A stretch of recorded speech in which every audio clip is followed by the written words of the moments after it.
이번 주 슈퍼 주총기관에는 1,500여 상장사가 주총을 엽니다. 그중 금융권에서는 CEO의 연임이 걸려있는 우리금융과 또 신한금융지주가 가장 주목을 받고 있는데요. 상당한 지분을 갖고 있는 국민연금이 연임에 반대할 것이라고 밝히면서 긴장감이 높아진 상황입니다. 관련해서 조정현 기자와 함께 이야기 나눠보도록 하겠습니다. 지금 우리금융이나 신한금융 같은 경우에 DLF 중징계랄지 아니면 채용비리 그 난관은 좀 넘어선 분위기이긴 합니다만은 결국에는 주총에서 뭔가 판가름이 나는 거 아니겠습니까? 네, 손태승 우리금융 회장은 해외 금리 연계 파생 결합증권, 그러니까 DLF의 불안전 판매로 금감원 중징계를 받았었죠. 이후에 효력정지 가처분 소송에서 이겨서 오는 25일 주총에서 연임에 도전을 할 수 있게 됐고요. 조영병 신한금융 회장도 채용비리 혐의 재판에서 1심 집행유예를 선고받았습니다. 인신이 구속되지 않았기 때문에 26일 주총에 선임안이 올라오고요. 다만 지난 19일에 국민연금공단이 두 CEO의 연임에 모두 반대한다는 의견을 내면서 상황이 다시 또 반전됐습니다. 국민연금은 금융당국 징계 또 채용비리 혐의 재판이라는 악재에 놓인 두 CEO 후보들이 기업 가치를 훼손하고 주주권익을 침해했다고 보고 있는데요. 국민연금은 우리금융의 2대 주주 또 신한금융의 단일 최대 주주입니다.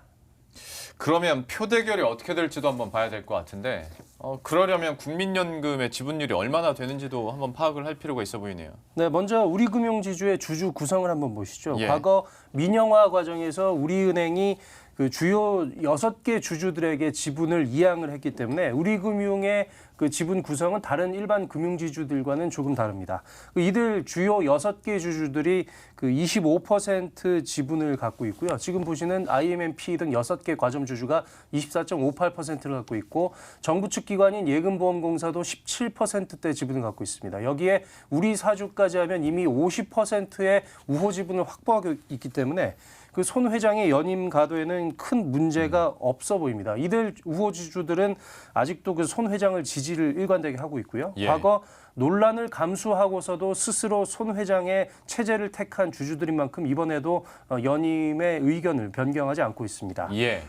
네, 또 국민연금의 지분율이 8.82%까지 올라와서 높은 편이고 게다가 상당수 외국계 의결권 자문사들이 연임안에 반대 권고를 했지만 이런 상황이기 때문에 손 회장의 연임 가능성이 높게 점쳐지고요. 주총의 경우에는 출석 주주를 기반으로 과반이 찬성하면 선임안이 통과됩니다. 저걸 봤을 때는 우리금융지주 같은 경우에는 필요한 표는 아주 큰 차이로 확보를 하게 될 것 같은데 신한금융 쪽은 상황이 어떻습니까? 조금 긴장할 필요가 있어 보입니다. 신한금융의 경우에는요. 신한의 외국인 지분율은 70%에 달합니다. 그 전형적인 국내 금융지주의 구성비라고 볼 수 있는데요. 지분율 9.82%로 단일 최대 주주인 국민연금이 반대표를 던질 예정이고요. 외국인 투자자들에게 큰 영향을 미치는 글로벌 의결권 자문사인 ISS도 조 회장 선임안에 반대 의견을 지금 낸 상황입니다. 반대 권고를 한 상황이고요. 결국에는 신한금융이 지금까지 우호 지분을 얼마나 확보하고 있느냐가 관건인데 그 신한의 뿌리인 근간이 되는 제일교포 주주 지분율이 한 15% 정도로 추정이 되고 있습니다. 여기에 우리사주 한 5%, 또 전략적 투자자인 BNP 파리바와 미주호 이 두 기관이 5% 정도를 갖고 있기 때문에 지금까지 드러난 것으로는 25% 정도의 우호 지분을 갖고 있다고 보면 되겠는데요. 따라서 50% 기준에는 한참 못 미치지만 일단은 신한이 지금까지 내부적으로 표 단속을 해왔던 것으로 또 IR 활동을 열심히 해왔던 것으로 보고 있습니다. 이 국민연금이 올 초부터 주주권을 적극적으로 행사하는 기조로 돌아섰기 때문에 미리 신한금융도 대응을 해왔다는 건데요.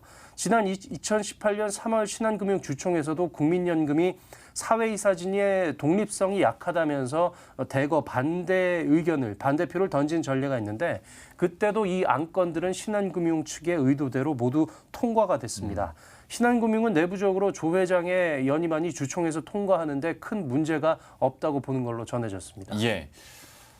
다만 지금 상황과 타이밍에 대해서도 한번 얘기를 나눠봐야 될 것 같습니다. 그러니까 언급을 해주셨던 것처럼 국민연금이 적극적으로 주주권을 지금 행사하려고 하는 흐름 속에서 다만 그 코로나19 사태도 좀 어느 정도 대입은 시켜야 되지 않나라고 싶은 것이 금융권 입장에서 봤을 때 지금 이 사태를 탈피하기 위해서 금융권 안에서도 나름대로 협조를 많이 하고 있지 않습니까? 그렇습니다. 그러면 금융권 안에서는 좀 불만이 나올 수도 있을 것 같은데요. 네, 코로나19 극복에는 총대를 맸는데 결국엔 정부 측이라고 볼 수 있는 국민연금공단이 이렇게 지배 구조를 흔들어도 되느냐 이런 감정적인 기류가 금융권에 팽배합니다. 예. 이 중징계 재판 같은 이런 리스크들은 물론 국민연금 입장에서는 주주 권익, 기업 가치 측면에서 고려를 해야 될 상황이고 이미 기조를 적극적인 주주권으로 국민연금이 정했기 때문에 국민연금 입장에서는 제 할 일을 한다 이렇게 볼 수 있겠는데요. 다만 금융권에서는 연일 정부가 금융권을 향해서 코로나19 극복에 힘을 보태라고 압박을 하는 상황에서 이런 국민연금의 행보가 마땅치는 않은 상황입니다. 실제로 초저금리로 이미 수익 기반이 악화된 은행권은 그 코로나19 극복을 위해서 이자 상환 유예, 또 원금 만기 연장 등의 조치를 이미 내놨고요. 그리고 오늘이나 내일 금명간 곧 발표될 예정인 이 채권 시장 안정 펀드에도 5대 금융지주들이 최소 10조 원 이상을 투입을 할 예정이고 여기에 증권 시장 안정 펀드에도 결국 금융지주 산하의 증권사들이 있기 때문에 한 몫을 하지 않을 수가 없는 상황이어서 이런 여러 가지 상황들이 겹쳐서 금융권의 불만이 좀 높아지고 있습니다. 예.